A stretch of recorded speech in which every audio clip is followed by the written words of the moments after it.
Hello students, आज मैं आप लोगों के लिए एक इतनी अच्छी चीज़ लेके आया हूँ। आप लोग बहुत ज़्यादा परेशान हो रहे हैं, मुझे पता है, क्योंकि मैं भी इस फेज से गुजर चुका हूँ। मुझे भी बहुत ज़्यादा परेशानी होती थी, क्योंकि जैसे जैसे हम न्यू इंजीनियरिंग जैसे हम ज्वाइन करते हैं, तो हम वहाँ पे क्या होता है कि हमें समझ नहीं आता कि यार हम क्या पढ़ें। एक्चुअली में क्या होता है कि बिल्कुल ये 12th से 11th से हट के चीज़ें होती हैं, हट के क्वेश्चंस आते हैं, सारी चीज़ें बिल्कुल हट के होती है, तो हमें नई नई चीज़ें होती हैं, हम पता नहीं कर पाते। तो चलिए, इस चीज़ की टेंशन मत लीजिए। मैंने सारे फर्स्ट ईयर के जितने भी सब्जेक्ट हैं, आपके पाँच के पाँचों सब्जेक्ट, चाहे सेमेस्टर 1 के हो, सेमेस्टर 2 के हो बच्चे, सभी के लिए मैंने यहाँ पर, चाहे वो मैकेनिकल के बंदे हो, CS के, सिविल के, इलेक्ट्रिकल के, EX के, किसी के भी बंदे हों, उनके लिए मैं इंपॉर्टेंट क्वेश्चन लेके आया हूँ। चलिए, ये पहला वीडियो है, इसमें मैंने, या फिर कह सकते हैं कि यहाँ पे मैं इंजीनियरिंग केमिस्ट्री के इंपॉर्टेंट क्वेश्चन देने वाला हूँ। तो मैंने सारे क्वेश्चन लिख के रखे हैं, ठीक है ना। मैं यहाँ पे लिखने जाऊँगा तो बहुत ज़्यादा टाइम लगेगा। आप अपनी पेन कॉपी को निकाल लीजिए, जो जो मैं क्वेश्चन यहाँ पे बता रहा हूँ उन क्वेश्चन को आप अपनी कॉपी पे लिख लीजिए। और हर यूनिट से 5 क्वेश्चन है, यानी कि 5 यूनिट में से 25 क्वेश्चन है, तो ये इजीली आप कवर अप कर पाएंगे, ठीक है ना। चलिए स्टार्ट करते हैं। मैंने लिख रखा है यूनिट 1 से, ठीक है, इंजीनियरिंग केमिस्ट्री का यूनिट 1, डिस्क्राइब आयन एक्सचेंज, और ब्रैकेट में आप लिख सकते हैं deionisation process of water softening with diagram. Diagram के साथ हमें यह बताना है कि आयन एक्सचेंज प्रोसेस को, जिसको हम डी आयोनाइजेशन प्रोसेस भी कहते हैं। दूसरा, यहाँ पे आपको डिफरेंस बताना है, किसके बीच में, difference between hold and cold lime soda process. Lime soda process जो होती है वो कोल्ड और हॉट दोनों होती है, दोनों के बीच में हमें डिफरेंस बताना है।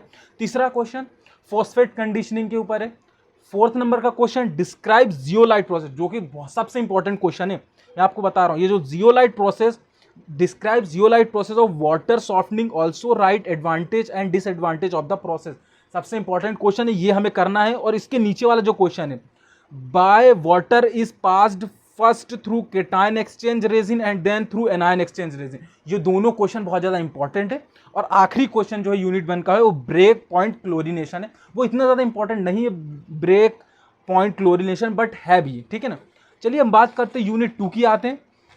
और यूनिट 2 में देखिए, यूनिट 2 में हमारे पास देखिए कौन कौन से क्वेश्चन है। सबसे पहले, how will you determine calorific value of a solid fuel by bomb calorimeter. Bomb calorimeter के हेल्प से हम कैसे किसी भी सॉलिड फ्यूल की कैलोरीफिक वैल्यू को फाइंड करते हैं। दूसरा question, write down the difference between thermal and catalytic cracking, ठीक है ना। थर्मल एंड कैटेलिक क्रैकिंग में हमें यहां पर डिफरेंस बताना है। और दूसरा NCV, जिसको हम कहते हैं नेट कैलोरीफिक वैल्यू, और GCB ग्रोस कैलोरीफिक वैल्यू, इन दोनों के बीच में डिफरेंस। यहां पर दो डिफरेंस है, कौन कौन से, थर्मल एंड कैटेलिक क्रैकिंग, और दूसरा कौन सा है, NCV, जिसको हम कहते हैं नेट कैलोरीफिक वैल्यू, और GCB, जिसको हम कहते हैं ग्रोस कैलोरीफिक वैल्यू। इसके बीच में डिफरेंस, तो दो डिफरेंस है। उसके बाद यहाँ पर डिफाइन करने के लिए टर्म है, कौन कौन सी टर्म है। पहला, फ्यूल क्या होता है, कैलोरीफिक वैल्यू क्या होती है, नोकिंग क्या होती है। देखिए, नोकिंग क्या होती है किसी भी फ्यूल की, नोकिंग टेंडेंसी ऑफ फ्यूल। और चौथा क्या है, अल्टीमेट एनालिसिस ऑफ कोल, ठीक है ना। तो ये हमें यहाँ पर 4 डिफाइन करने, ज्यादा नहीं पढ़ना, हाफ ऑफ पेज इसके लिए पढ़ लें, बहुत ज्यादा है, ठीक है। उसके बाद हम बात करते हैं 4th नंबर की question, what is Coke, discuss beehive ovum method for manufacturing of Coke. हमें कौन सी मेथड, आपको ये समझ नहीं आ रहा होगा, थोड़ा मैं यहाँ लिख देता हूँ, BHIVES, बिहाइव प्रोसेस, ठीक है। इस प्रोसेस को हमें क्या करना है, पढ़ना है, जो कि कोल किसकी, और इसके आगे एक और ओवम, ये जो मैन्युफैक्चरिंग प्रोसेस है किसकी, कोक की, ये हमें पढ़ना है, ठीक है। उसके बाद, how will you determine calorific value of a solid fuel by bomb calorimeter. तो यहाँ पे देखिए दोनों क्वेश्चन ऊपर और नीचे वाले रिपीट हो गए, मेरे बनाते समय हो सकता है यहाँ पर ध्यान ना आए, तो यहाँ पर इस यूनिट से 4 ही क्वेश्चन है, ठीक है। चलिए अब आगे बढ़ते हैं यूनिट 3 की ओर, फंक्शन ऑफ लुब्रिकेंट, सबसे ज्यादा इंपॉर्टेंट क्वेश्चन है। यहां पर आपसे 2 से 3 क्वेश्चन आने के चांस है, तो ये वाली यूनिट जो है पूरी करके जाना आप। फंक्शंस क्या क्या है लुब्रिकेंट के, पहला क्वेश्चन।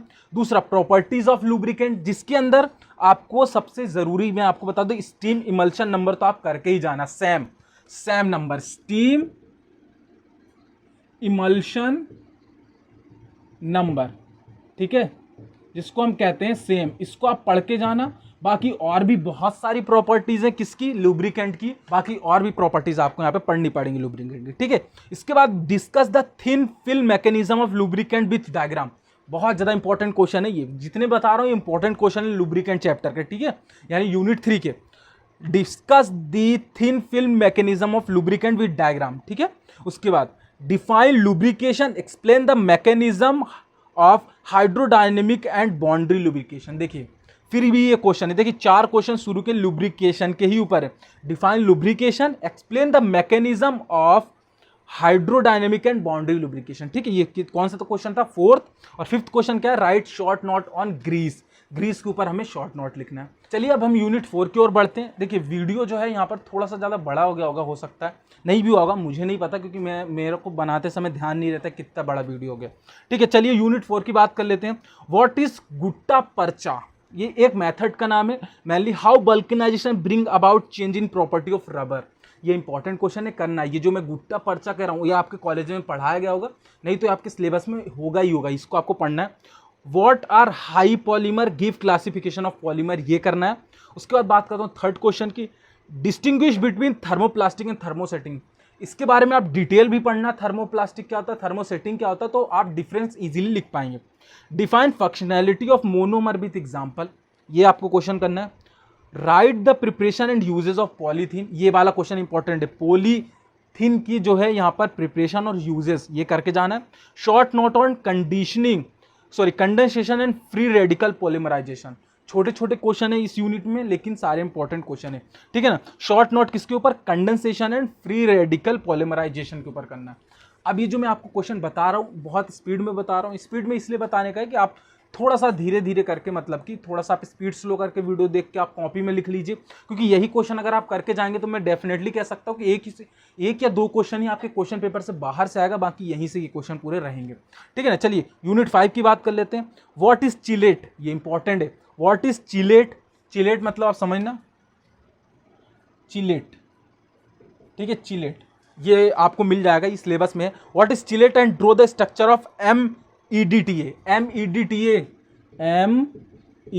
MEDTA चिलेट का हमें यहाँ पर क्या बनाना है, स्ट्रक्चर बनाना है। ठीक है ना, चलिए आगे बढ़ते हैं। दूसरे क्वेश्चन क्या है, name the and state the basic law of photochemistry, how the law may be uses to determine the concentration in solution.